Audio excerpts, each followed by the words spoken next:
At the moment, as I see it, it's like someone's opened the door, but we're inching in, and I think that's the best way to put it. I think we're as a collective, because we're so vast and we're so diverse. It's really hard to be like, all right, drag community, this is where we're going next, because everybody has so many different, things that they want to do and different things that they want to discuss, and so it's hard to come together as a community when there's so much phobicness within our community as well. So it's like hard to like break go as one.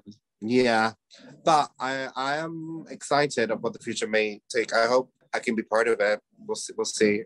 Do you ever find that though? I find that still to this day within my sexuality and queerness and just the LGBTQIA plus like kind of umbrella that is, that I think there's so many subsectors of so many things and everybody's screaming on the top of their lungs and then certain things just become the bystander of what that means. So like, let's say if you're meant to be non-binary, if there is a title, a heading of what non-binary is meant to be, that is what non-binary is, and your own nuances and your own experiences, you're like, well, I don't fit into that, so where do I go? I don't fit into that, so does that mean I'm not it? Or like, do you find no that? I agree. No, yeah. I agree. I think what's it called, in the past couple of years, this is my personal philosophy. I'm saying everybody has to believe in it, and I'm saying everybody does it. This is how I feel about it. And this is what everybody should live by. Well, I don't know. I mean, it's just, that's how I look. I look at myself as innately queer. Yeah. I'm into boys. I'm into like, what? You're into little boys? I never said little, so... Run the tapes, bitch. I said what I said. Well, what you said was bull. Okay, well, if I was there, no. But no, what's it called? I'm into like males. Is that better? Like 80-year-old men? Like, yeah, if they're attractive, there's some 80-year-olds who are attractive. Like, I'm no ageist. Like who? Name one. The ones with the massive bank accounts. Jeff Bezos. Ding. Ew. But no. You said ding. You said ding. Ding dong. Amazon. No, Prime. but so like, what's it called? I'm into what's it called? But that's about. I look at myself as innately queer. I don't see myself as a gay man. That's how I look at it. I also believe that queer men and gay men are very different people. Hello everyone and welcome to Chai with Rai. Hi, I'm your host Rai, and if you haven't done so, make sure to subscribe to the podcast so you never miss an episode.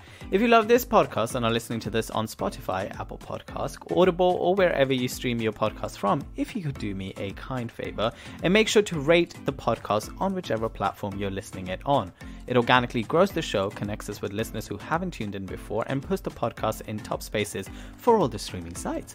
As well, feel free, and I encourage you to tag us whilst you listen to this on the TikToks, the Twitters, the Flitters, the Grams, the Pinterest, your family WhatsApp group, that creep that stalks you, or that creep that doesn't stalk you, that dude who sends you dick pics on the gram. Just share it with them. As I always say, it overall just shares the love. I'm so excited for you to listen to part 1 of 2 episodes with the one, the only Mahatma Candy. So get your cuppas ready as we dive into part 1. Is this, am I talking to the IRS? What's going on? Talking to MI6, by the way, just to Am I sexy? Wait, it's coming. It's loading. It's loading. Oh, literally. Well, we're going to start with a game which is called 5-second rule. So basically you have 5 seconds to list 3 things or say 3 things and stuff like that. That is the warm-up game. And we'll do a trial run before we get into like the actual 4 sections of it. And since I know you love playing games and your whole stuff is about it, this is your first question. In 5 seconds, please list 3 things you do after waking up. Go. Brush my teeth, drink loads of water, and take a shit. Almost. Okay, good. You got it. All right. your first question then is, in your interview on a podcast episode, I'm Still Standing, you discuss several things about porn. And I quote when you say this, kids shouldn't be watching porn at a young age. It ain't like the movies, kids. It solidifies the binary and solidifies patriarchy more. So when young kids watch porn specifically because they don't understand the beauty of lovemaking, expression, and adventure.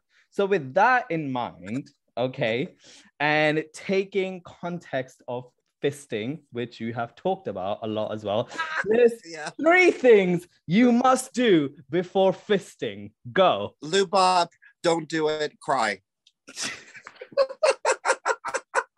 I mean, speaking from personal experience, I've never done it, and I'm not judging anyone. If I had to do it, that's what I would do. I've done some freaky shit, but I still have yet to do fisting. So we'll see. Me neither. Maybe one day.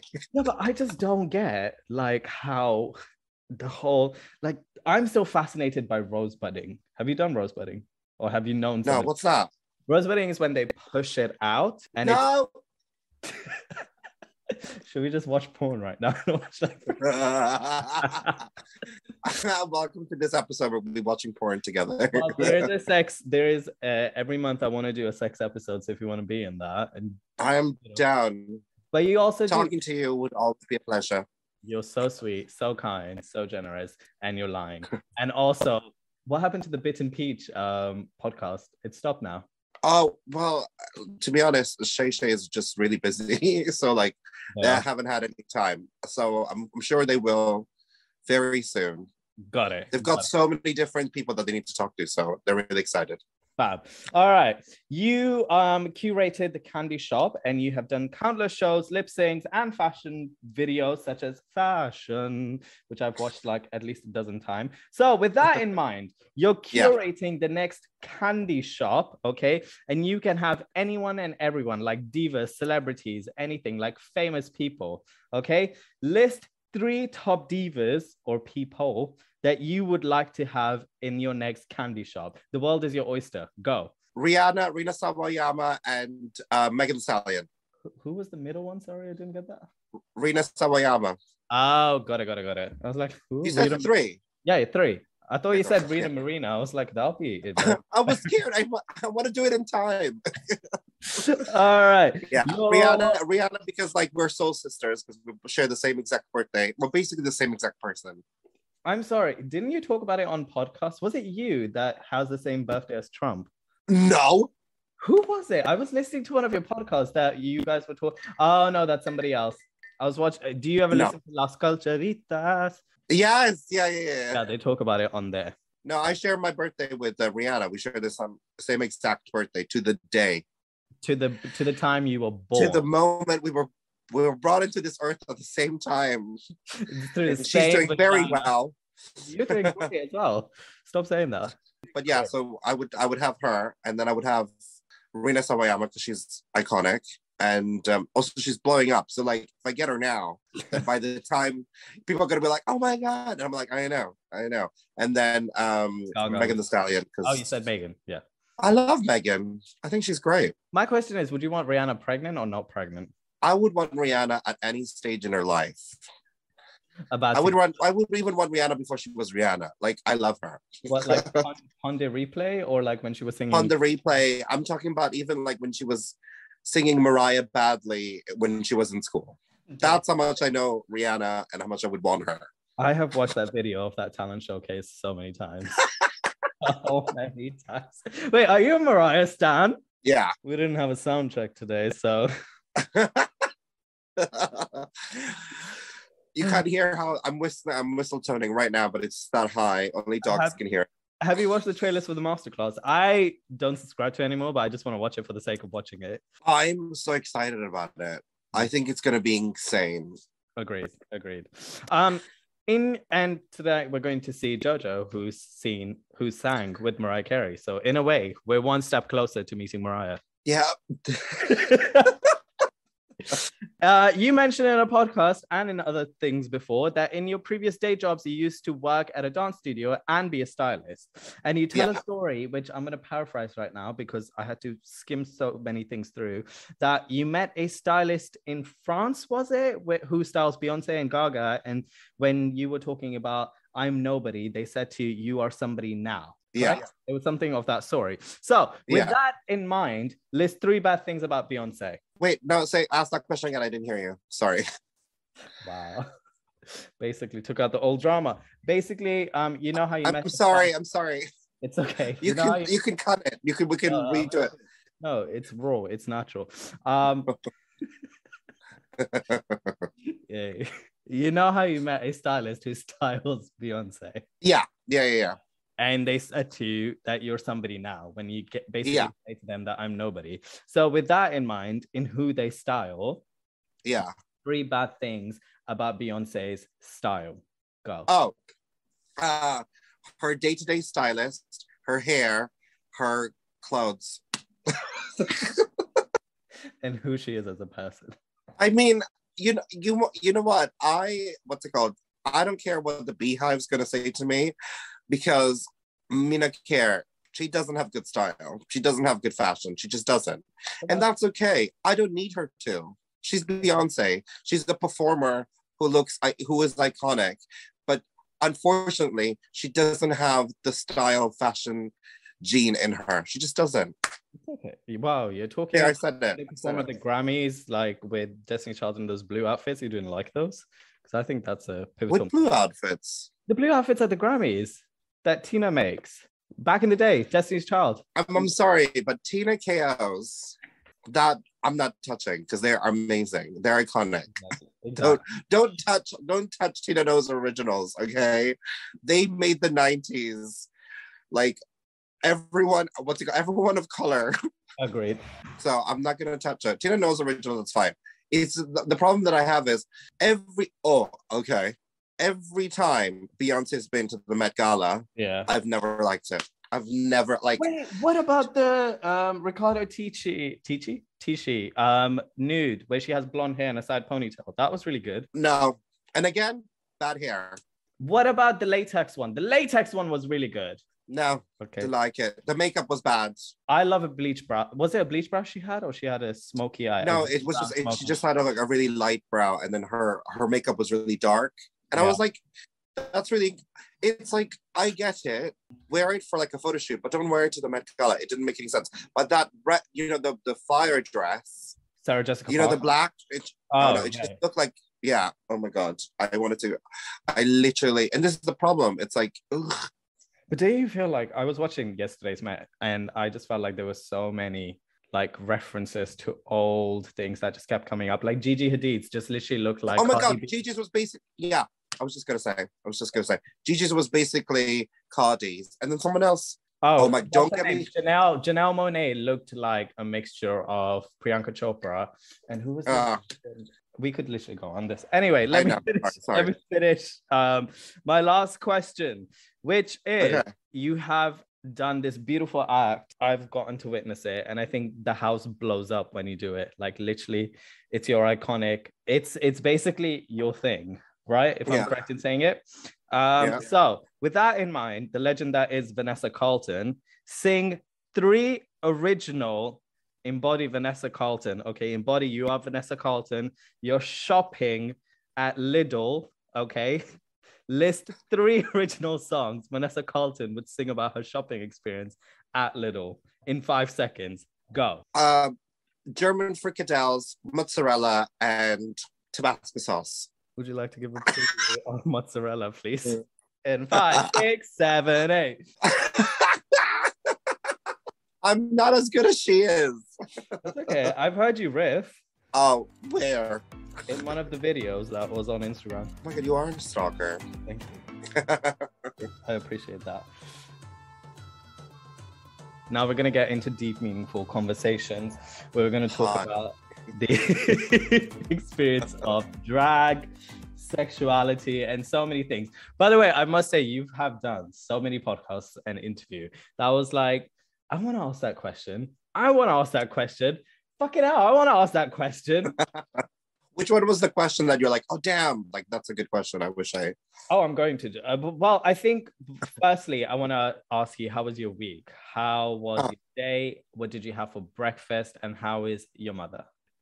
I'm sorry. I'm not laughing for the question. Also, do you still consider her to be Satan? Because that's just... Yeah, duh. Now I'm only laughing because like, have you ever seen? There was a show called The Morgana Show. No. There was a show called The Morgana Show, and there was like a small skit in it where these two TV like presenters like hate each other, but they act like they like each other when the camera's on. Oh. And one of the jokes is like, she's like, and speaking of bastards, how is your mother? Like that. So every time someone asks me, how's your mother? I always, wow, I'm triggered. My week's been great. No, oh my God, that's a fucking lie. I'm so sorry. My week has been so busy. Like I've been working since Monday, and like I've been in drag since Wednesday, literally. And like, imagine if it was like Wednesday did drag, Thursday did drag, Friday did drag, Saturday I did double drag because I do a double brunch. Then Sunday I had drag as well. And then yesterday, thought I had a day off. Yeah. Didn't, because one of my best friends was like, hey, I have tickets to see Dua Lipa. Do you want to go? So we went to the O2. Oh, she's see in Dua London. Lipa. Yeah. So Oh. that was really exciting. But yeah, I'm just reveling because I've just moved out of my mum's place and now I live in Whitechapel, which is like really cool and all of that. I mean, and there's a lot of Somalis and Muslims and yes, and Bangladeshis and Pakistanis. Yeah. So my question is, do you go and drag at Whitechapel where the mosque is? I sometimes have to, yeah. Sometimes, like, what's it called? I'll arrive. I mean, what's it called? Half the time, these people are genuinely just like, oh, really?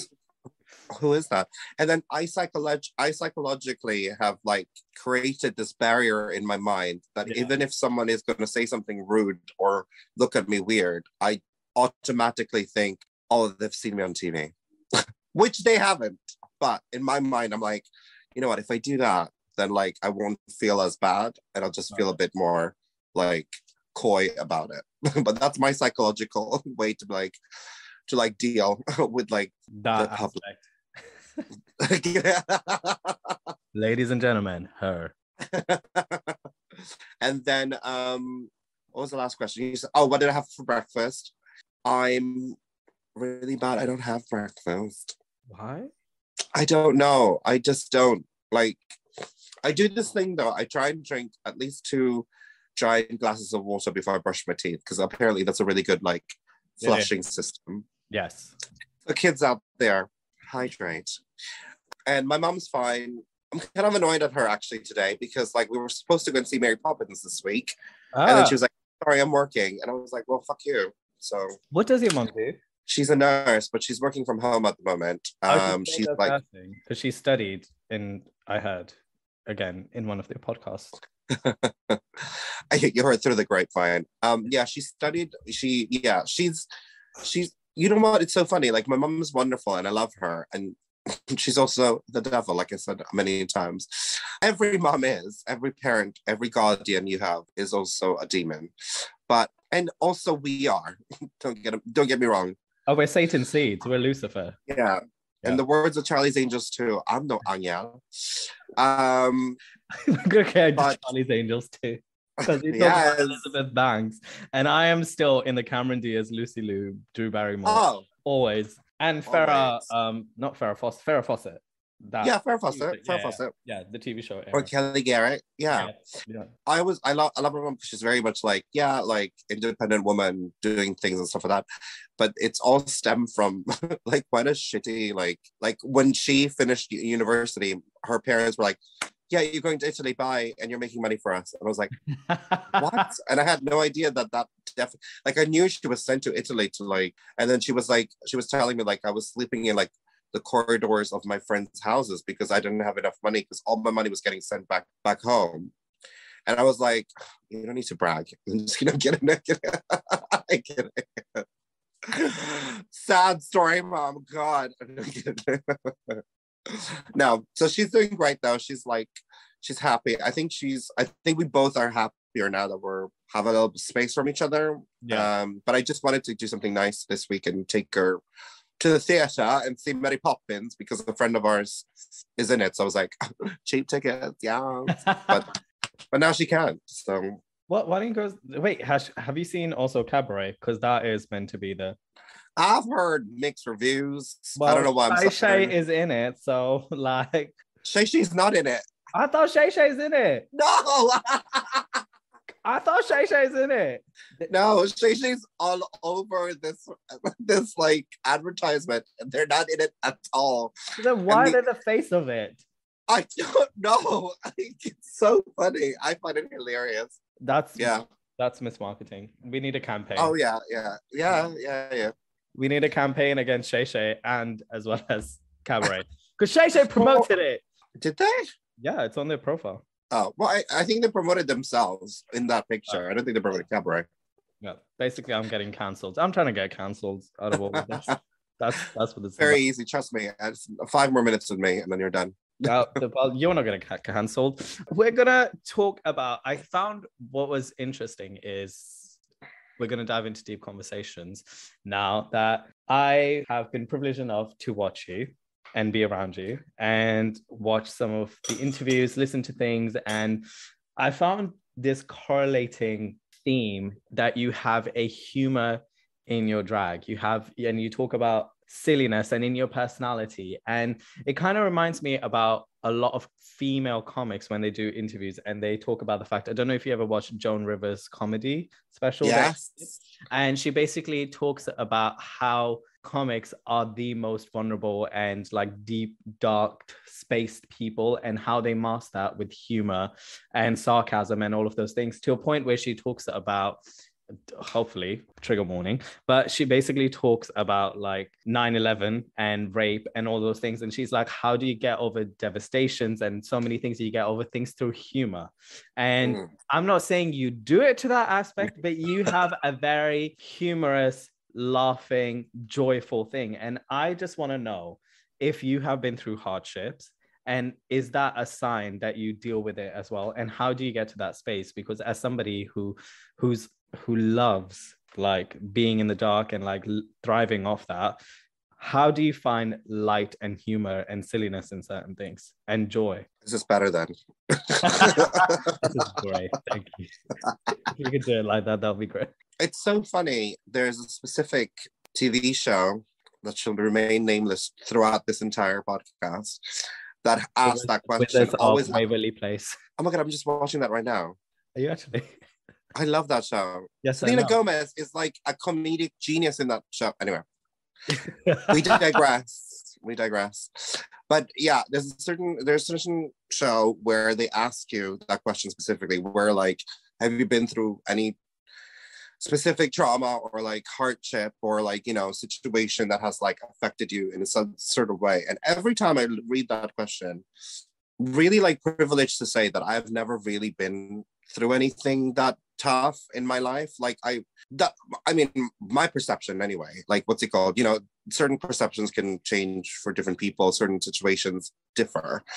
But the way I view my life, like it's been good and happy. And my parents were together for most of the time. And even if they're not together, they're still like nice to each other. I've always been like in a place of bountifulness and stuff like that. And there's only one scenario which affected me quite harshly in the past couple of years, but that does not inherently change who I am as a person and my humor and who I am. You know what I mean? Like this happened before who I am was started. Got it. Right? You're referring to the roommate, best friend, such. Yes. No, yeah, my best friend Jack, which we're now friends again, and so it's all, great. Yeah, it's all good. It's all good. But that was a isolated situation that affected me after who I was already like had developed. So, but shout out to Jack Burton, love you in Berlin. But yeah, I mean, like I feel like the triggering traumatic situation really when it comes to my humor, it's kind of like because I grew up being like this quite overtly queer kid, but who didn't realize what that was. But I was just being myself, and everyone else in the room was like, "Well, look at me, fashion. See, I was doing tartan before anyone was doing tartan." And what's it called? And when I was growing up, I was a chubby kid, so like, you know, so I do think, perchance, to a certain extent, Joan's correct. I mean, long live Joan. Pour one out for Joan. Love you. I also think there's a difference. There's also about a defense mechanism. It's not just about like, oh, I've been through stuff, so I'm going to deal with it this way. But it's also like, oh, I don't want to go through stuff, so I'm going to deal with it this way. And I think that's my type of like religion in aspect of humor. It was very much like, you know, you're fat, so don't, you know, if they're going to make a joke about it, then you need to be first, or you need to be on top of that. Do you know what I mean? Or if they're going to make a gay joke, then you need to be funnier. You need to be like, you need to like, you know, and I think as well, like what I notice with people and just society and just like my friend circle and my family are all about having a laugh and being silly and being hilarious and being artistic. Both of my parents are like in their work. My mom's a nurse, my dad's an accountant, but their main like innate self is art. So they didn't get a chance to do that. So then I came along and I was like, art. Did you say art? And so for me, it was very much like, oh, the world sucks ass, you guys. This is a horrible place. We shouldn't bring more people into this world. Keep the aliens away. Stop making babies because the world sucks. So how do I then challenge that? So it became a thing on a normal day-to-day basis that I would be sarcastic. I would make jokes because it just was like, it's so much better to live a world where there's laughter and happiness and silliness and stupidity. And then that translated itself into my drag, where I was like, yeah, congratulations, you can be a sexy hooker who does the splits. I can't do that, but I can be a sexy hooker who's an idiot. You could do the splits if you wanted to. I could not. And I don't wanna. But your leg does go a nice way. Like you do lift it a nice way. The only splits I do are banana splits. Thank you very much. Also, by the way, I wanted to ask you this when you were talking about the fact that you've done drag all week. Do you tuck every time and do you go for like the whole thing? Or do you have to minimize certain aspects? Minimize being the perfect word. Do I tuck every single week, every single day? I'm tucked right now. I don't. What's it called? Well, there's my poor genitalia have been through it, but like it's more like I kind of like tucking is a very American thing. Oh. And it's very much like the female illusion aspect is very like Americanized. I grew up with East London drag, and East London drag is all about like letting it hang and gender bending and gender fucking. So it's not really about that. And I think there is a certain like aspect where it's like you can you know elude and like make people think like, oh, is she a woman? But at the same time, it's like definitely not. You know, I'm some broad ass bitch, so it's like you can't really tell. Yeah. So when it comes to tucking, personally, it's like I wear loads of underwear to smooth out the area, but I don't actually get tape and I'll do that stuff. And also, I'm not a queen. What's it called? I wear big pads and stuff like that. So I'm never like in a place where I'm in a bikini doing a number. Do you know what I mean? Like it's always like I'm always like never. Yeah. No, I'm okay. But you like, said you want to be a whore, so like. Yeah, but no, I said hooker. I didn't say whore. All right, that's a potato. No, they're definitely two different things. but no, I think in my mind, what's it called? As well, besides that, it's also because I love clothes. So to me, like the expression is in the clothes. So like, there's no place where I'm just gonna be wearing a panty. So watch out, kids. I'm not naked. You know, I was going to ask because my genuine question was, firstly, I've never tucked. And secondly, my question was going to be, we're hairy down there as Asian people. So like, does that mean you're shaving every day? And like, then like, what happens when like hair gets cut onto it? And like, I had so many questions. And also apparently the balls go in and yeah.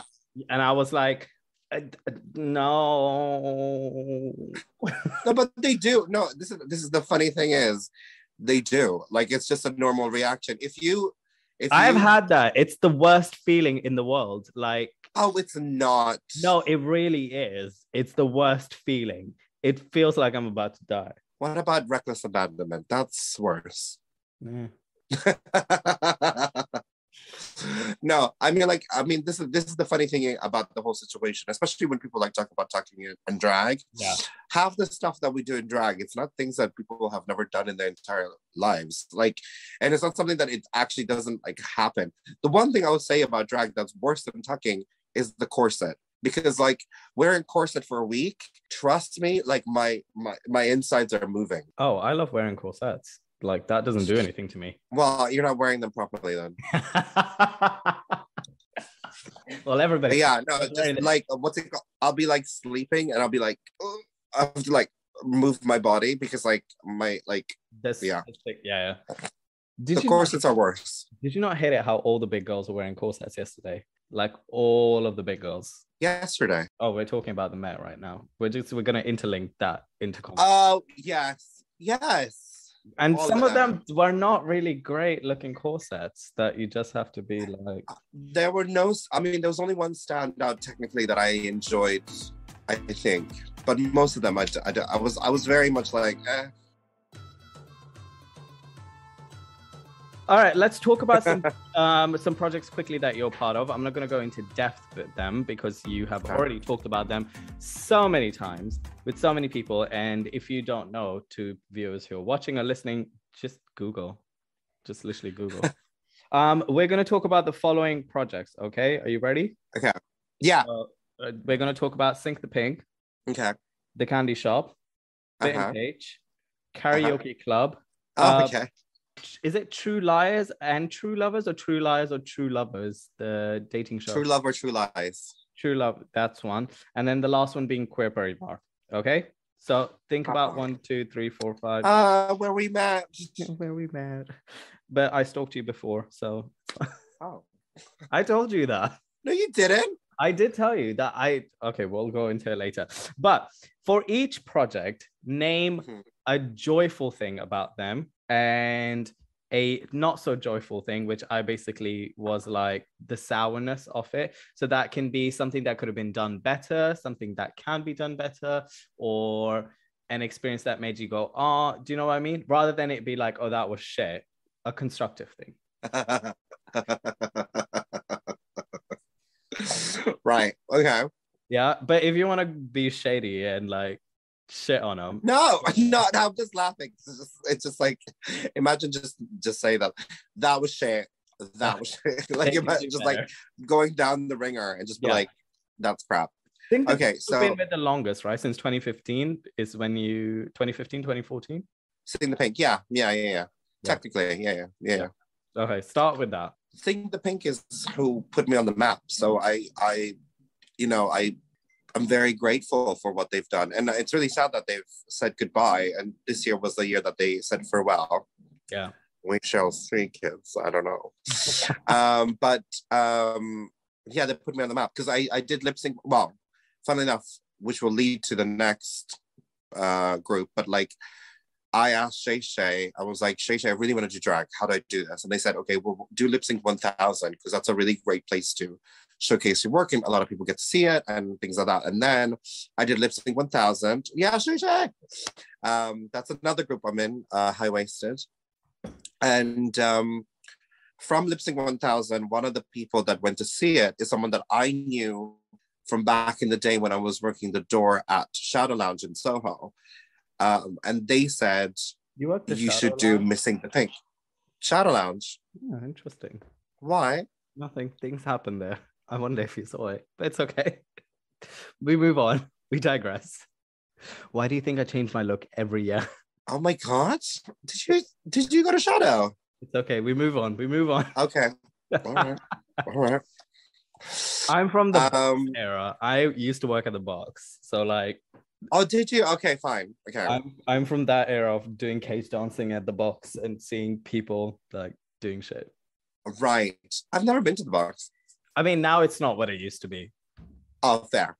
When we had Cara Delevingne, Leonardo DiCaprio back in the day, like, you know. Oh my God, that should be a drag name. What, Leonardo DiCaprio and Cara Delevingne? No, Curry Delevingne. Oh, I already have a drag name. What's yours? Raiho Wisha. Right. So, of course. everybody, Of course. everybody Of course. fucking wants to say J-Ho to me. So then they say Rai-Ho and Isha because Moesha, and I used to love Moesha, so Rai-Ho Isha. Note to that. 8 to that. Yeah. Yeah, so okay, so what happened? Yeah, so someone from Sing the Pink came to see Lip Sync 1000 and were like, you should do Miss Sing the Pink. And I was like, okay. I didn't at the time, I didn't really think about it. And I had been to Sing the Pink, but like I didn't fathom what was going to happen or whatever. And from that day, I made top 3 and they just invited me back every year. So I, really and truly, that was like my bread and butter. And then any gigs I would do outside of that was just kind of like, okay, now it's time to practice your instrument, because when you do Sing the Pink, it's just a lot of dancing. So that was just fun, and being with the girls and just like immersing myself into that world, because they were just so cool. It was just like very like, at the time I was just like, oh my God, I don't know what's going on. And I'm just some brown trash that they've added to the roster. Do you know what I mean? Like I wasn't really thinking, it was a very predominantly white cast of girls, but it was really like to me it was really important to see a Southern Asian queen to be part of their group. And I think in a way what I liked about it, I wasn't picked because of that, but I also wasn't picked because of that. Do you know what I mean? Like I do think a lot of the times I get gigs because people like to have me around rather than what I bring to the stage. And I'm okay with that. Like, as long as I get paid, I'm good. Which reminds me, I need to do my invoices. Do your taxes, kids. You know what it is for me? Like, it's not really a negative. It's probably something like that they missed out the opportunity with, which is like, I was talking to my friend about it the other day, where the cast of people that they asked to be part of Sing the Pink are so like diverse within their talents. Mm-hmm. And so I feel like it's a missed opportunity. There's so many different people that do so many different things. And I wish they kind of like led with that instead of it being like, I mean, I can't speak to how they decide on how they do their performances, but like a lot of times from what I remember back in the day, it was very much like, so you're a queen that's one Miss Sing the Pink, so you definitely get a solo. And I was like, fair enough.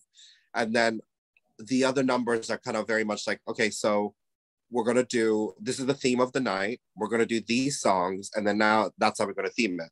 So I just wish they were kind of like, oh, well, why didn't we do like a situation where, oh, you're like, there's one incredible drag queen who's Robin, and they're a skateboard artist, you know?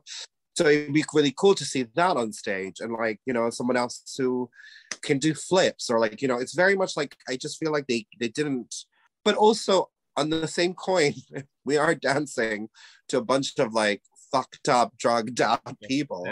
Yeah. So it's really hard to be like, hi guys, watch us perform. And then you're just like, you're not really, are you though? You're not really watching. If I get this step wrong, you're not gonna care. I'm gonna care. I'm gonna cry. But like, so I feel like there was missed opportunities within that place with Sing the Pink. And like, but I thank them so much because I did so much with them.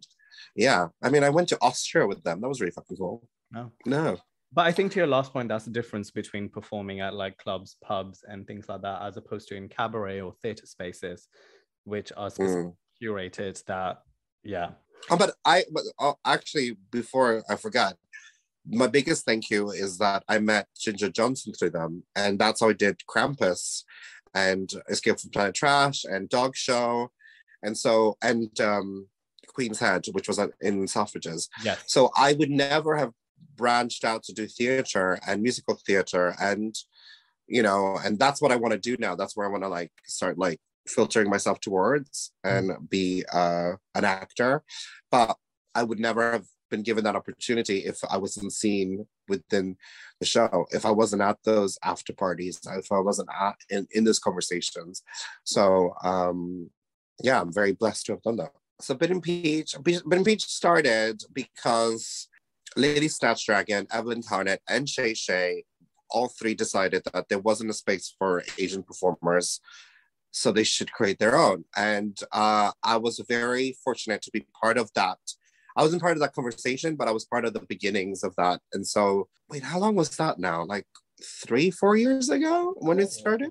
I think 2018. It was the year of the rat.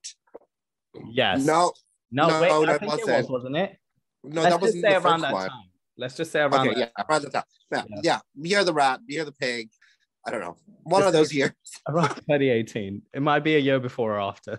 Yeah, but they started this, and I'm very fortunate that I was asked to be part of it because Shay Shay kind of did it weirdly. Like they used to have a show, and they did like a Lunar New Year, like all Asians cast show, and I was part of that cast, and I did Moana because I love Moana.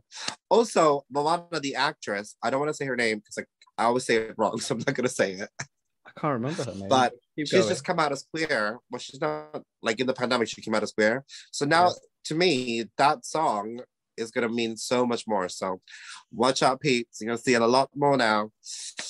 Have you ever watched Jimmy Fallon? Where is it? Melissa McCarthy does a Pocahontas. Yes. I really badly want you to do that. I have done it. I have done that song before. And then I was like, it became a little too cosplay, and I was like, no, it's not like that. That shouldn't be like that. So I mean, I would love to do more Disney songs in my repertoire, but we shall see. Sue. Well, I don't think they will. I don't think they're gonna be like, excuse me, drag queen in London, stop it. High up.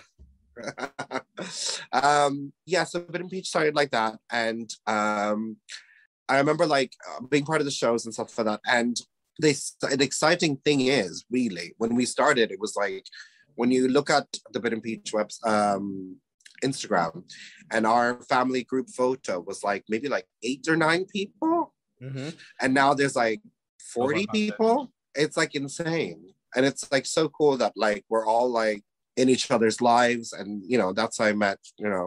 I think that's how I met Shiva. I don't know, but yeah. But it's still going strong, and now I'm the three main people, the charmed ones, have the chosen ones, the charmed ones. I said to them, I was like, I would love to be part of the discussion, part of the conversation. So now I'm the one who curates the Instagram. So I'm like in charge of like, that artistic side of it, which is really great. And I'm also part of the conversation, what we're going to do, what we're going to achieve, how would you do that? Like all these different questions and answers, which I'm very like, I only say that because I have a business proposal. Oh, okay. All right. Cool. Peach, so I now know who to send it to. Yeah. Well, yeah, exactly. And so like, it's great because then we can, I'm just happy to be a voice to what started. So I'm happy about that. I'm excited.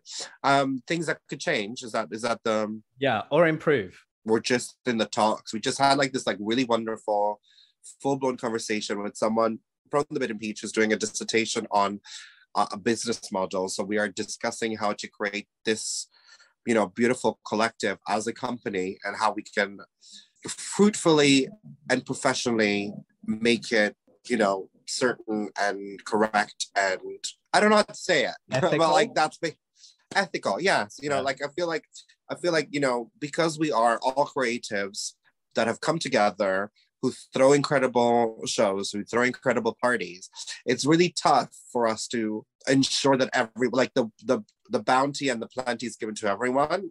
So I think that was one of those things. And I remember like maybe like a year ago, maybe, or just over a year ago, my biggest concern was like we were so concerned with doing such big venues, and like we're going to do this show and we're going to do that, and I was like, we should not disregard the small venues that we started in, and then what has happened in that space of time is now that I'm on the other side and watching all the different connections and discussions, I'm like, oh, this is why we don't do the small venues as much as we do, because it's a lot of work. It's a lot of work. I think at the moment, what's really exciting is there are a lot of changes happening, and they're all positive, and they're all like coming to fruition. So everything that I want to change or improve is happening.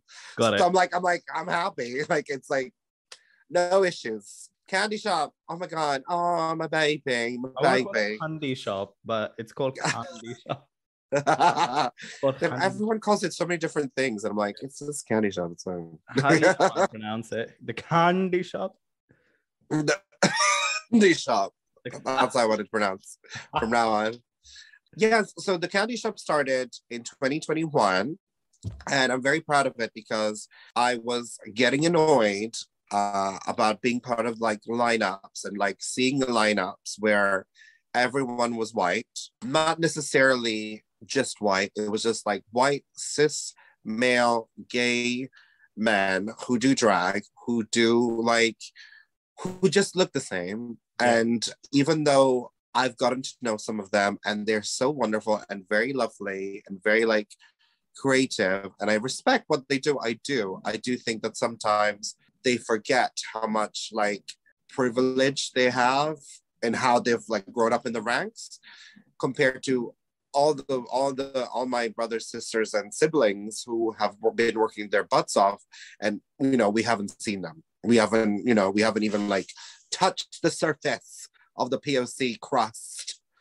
So for me, I was in bed and I was given a slot at this place that I was working at, Colors Hodgson, and I was just given a slot. And I was like, oh, I was talking to the Bit and Peach, and I was like, oh, we should do here. And they were like, we don't really have the time, or, we can't really put anything on. And I was like, okay, fine, fair. And then I decided that it was my time, and it was like my time to create a place for performers. And I was like, why not? Why now? Why this sperm? Right. So then that's what I decided. I wanted to create a space where it was like for the disenfranchised. So like, people of color, of course, trans people, AFAB queens, anyone really that doesn't get a chance to be seen as much. And I'm very fortunate that my first ever show was with pretty iconic people. I had my besties, Asia Thorne and Dosa Cat. My other besties, Cleopatra, who's a burlesque genius, and Drag King Royalty, Prince Silver. So to have them as my first cast, I was very much like, you're welcome. You're welcome. So, and then we did so well that our very first ever show, we had to double book it. We had to do it twice because we were selling out of tickets. And I was like, look at it. So really cool. And and I created a space, not only just for the disenfranchised, not only for that, but also I was so sick and tired of seeing all these shows where it was like, all right, and then now you go on. Okay. And then now you go on. Okay. And you go on. And now curtain call. I was like, why can't we do things together? Why can't we, interact, So I created a space where I call it like a playground for creatives, where people can just kind of like, think and discuss. And, if you have a song or if you want to do something together, you can. And it's fun. And you get to know each other more because we're all ships in the night, like passing by, bumping. Yeah. Yeah. Isn't that the saying? Sure. I don't know. So it's a saying. It's like ships in the night. You never see each other. I mean, I don't know every ancient proverb out there, but sure. Right. It's not fucking ancient. All right, calm down. Get out. So then that's the main reason. Things to improve so much. Are you kidding? Things to improve about the candy shop. No, but what is the most difficult part? Like putting it on, like financially talking to venues. Like I was talking to Anthony, and Anthony was saying like putting a show together and managing it, like talking to venues, that is the hardest part. Like talking to venues is not too hard. I've been very like blessed and fortunate because of every time I've done a candy shop somewhere, it's always because I've been there. So like this year specifically was a love letter to me. Sorry. Because I was doing, a theater show at the Pleasance Theatre, and I asked them, would you mind if I threw a cabaret show here? And they were very wonderful and lovely to give me the opportunity to do that. So from 1 year being in one venue to like this year being to this huge venue, It was very important, and I was very, very fortunate. But again, it's like the connection wise. My biggest issue with the candy shop is financially, I don't want to be in a place where I have to just pay people via the tickets. I want to just be able to like have the money to pay these performers the amount that they deserve, and then any ticket sales is just extra. It's just like it gives them more, you know, it gives back to them more. And then time. I wish I had more time sometimes, because like I would love to sit in a room with them and do like a rehearsal and to like, do more things. Half the times, whenever we do a group number or we do like a duet, we kind of just talk about it and then we just do it, you know? And so I would love to be able to be like, okay, let's give ourselves a day, and then we can just like do all these different things. And then when you see the show, you're going to be like, God. So it's like, so I wish I had more time. Does that happen due to conflict of schedule? Does that happen because of payment? What does that happen due to of? I think it's a mixture of things. I think it's definitely schedule. Yeah, because we all have very booked and busy. I mean, I'm pretty free during the day. Someone was like, if you want to meet at 10 a.m., I'll do it. I'll be there at 10:30, but you know. But also I feel bad asking people and taking their time when I can't pay them. So it's a bit of a conflict. I'll say like, oh, I'll pay for an expensive studio, but I can't pay for your time. And so like it's things like that I feel bad about, because I'm just like, luckily most of the people that most of the cast that I've ever had for the candy shop has always been very genuine, lovely people that I know. So they don't mind giving me their time, but I always feel bad because I'm just like, I need to pay you. Got it.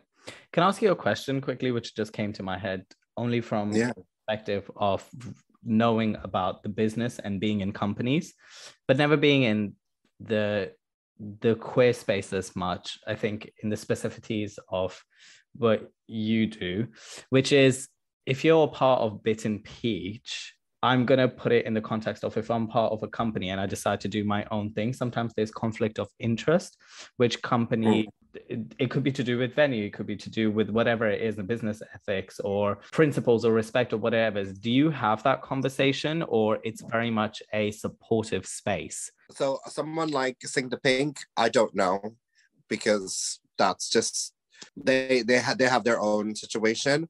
Somewhere like Bitten Peach, for instance, it's something that we are currently discussing, because at the moment it has been very much like, these are the ideas, now we give them to certain people to do it. And then the main five, so me, Lily, Shay, Evelyn, and Jason, will produce them for the people. So for instance, let's say we had Peach Chutney that was technically been driven by Chris, you know, Mama Dosa. And but I produced it. I helped ensure that all the different things were going on. So that was their creative, and then I was like doing the business for them, basically. So it becomes the byproduct of Bitten Peach. You become a parent company, which kind of does. And I think that at the moment that's the discussion that we're having in the meetings, is like, how do we do this now? How, like, if people want to go and do things and want to use the moniker Bitten Peach, that's totally fine, but we just need to find a way to, organize professionally this is the vision statement. This is why you're doing this. And these are the parameters that you have to, like, the negatives and the positives of what you need to be doing if you're producing one of the shows under the moniker of Bitten Peach. But currently the whole thing of Bitten Peach is family. So we're always just there to support each other. If you're not doing a Bitten Peach show, but you're part of the Bitten Peach, and there's a lot of Bitten Peach people in it. Like, a lot of the times I do a lot of shows with a lot of Asians in it, and we all promote each other, so it's all like, it's all that, and which is great, and it's all like fab, and it's all very supportive, but professionally, there's no like parameters, and that's what we're trying to do now. Got it. All right, let's quickly talk about Karaoke Club and True, and then Queer Parivar. Quickly, 5 minutes. 5 minutes. Fuck. You got to fuck lots of people on Karaoke Club.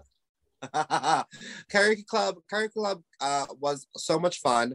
I was treated like a star, and I was like very thankful about it. My only regrets from that show was I got absolutely trashed, and that was the biggest worry I had.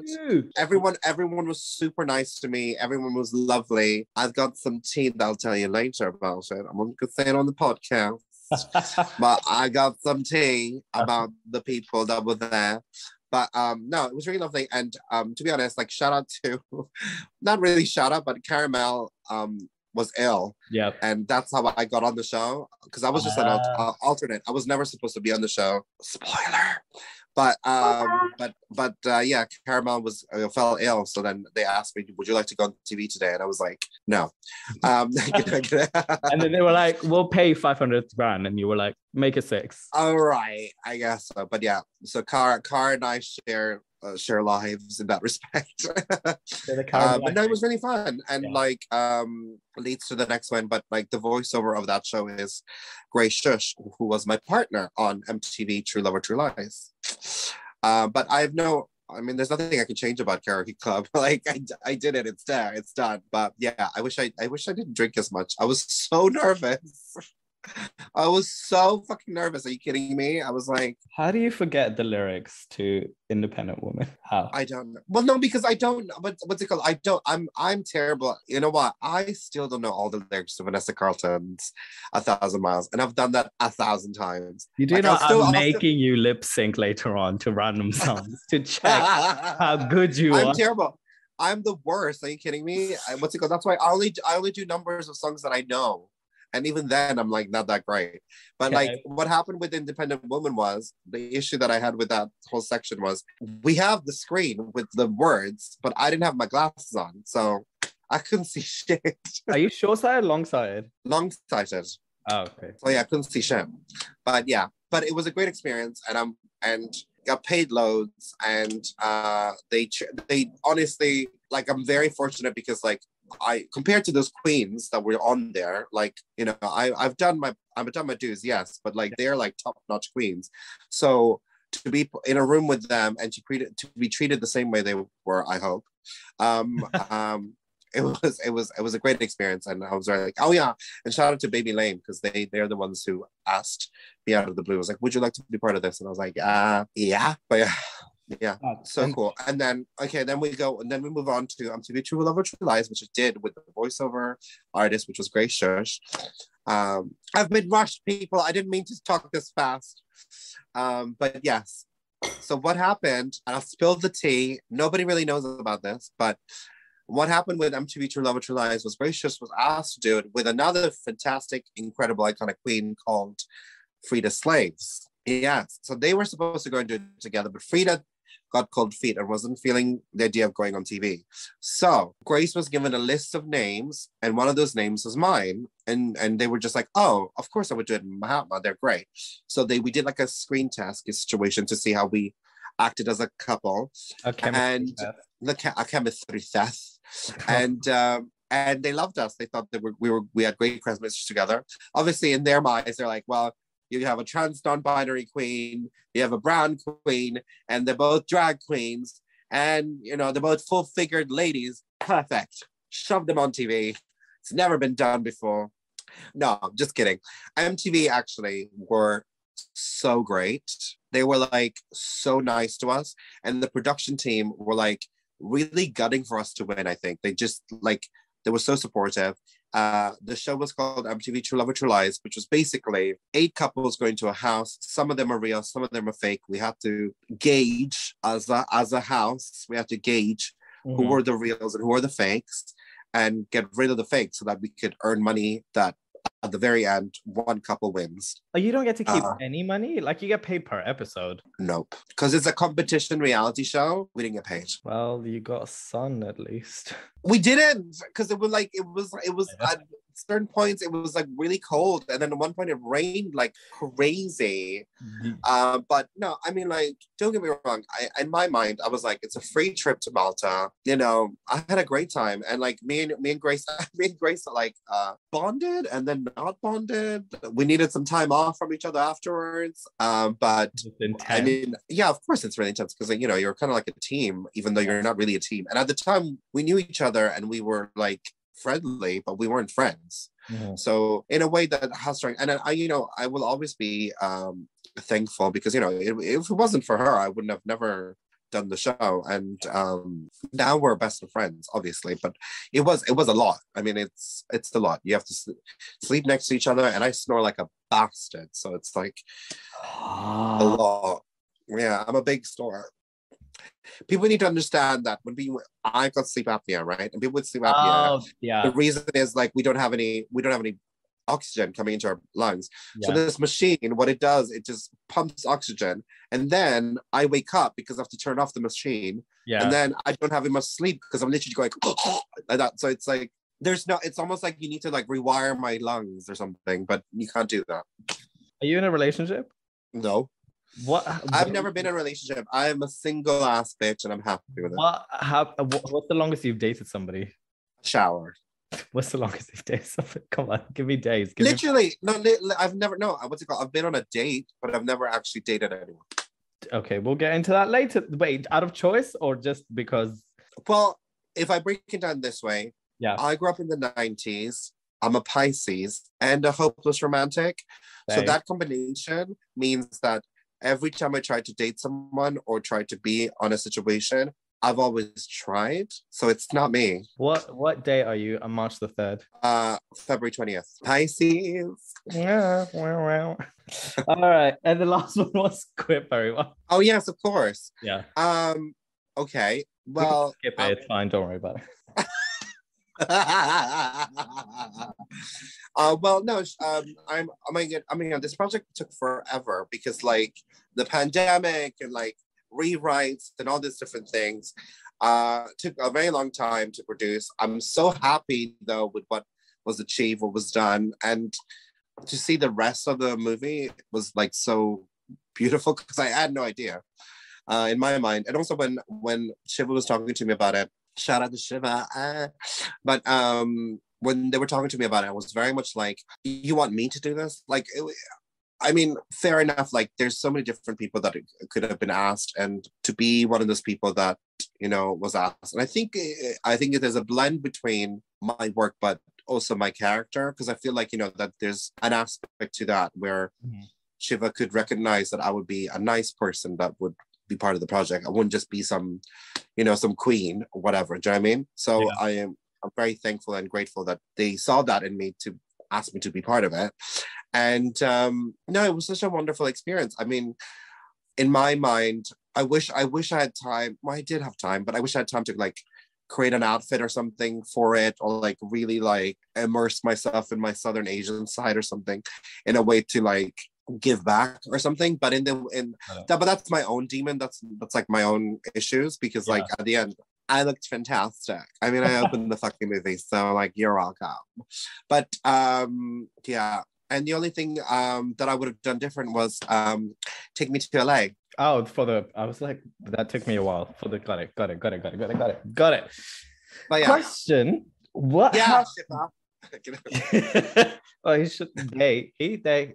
Shiva should have taken all people. No, but I wouldn't. And my biggest regret from that was meeting you. I would think that for everybody. They expected somebody, and literally when I got there, they were like, "What the fuck? What the fuck is this shit?" No, you know what? What's it called? I'll tell a lie. What's it called? When I first came in and I saw you, I was like, "Who is he? Is he like a like?"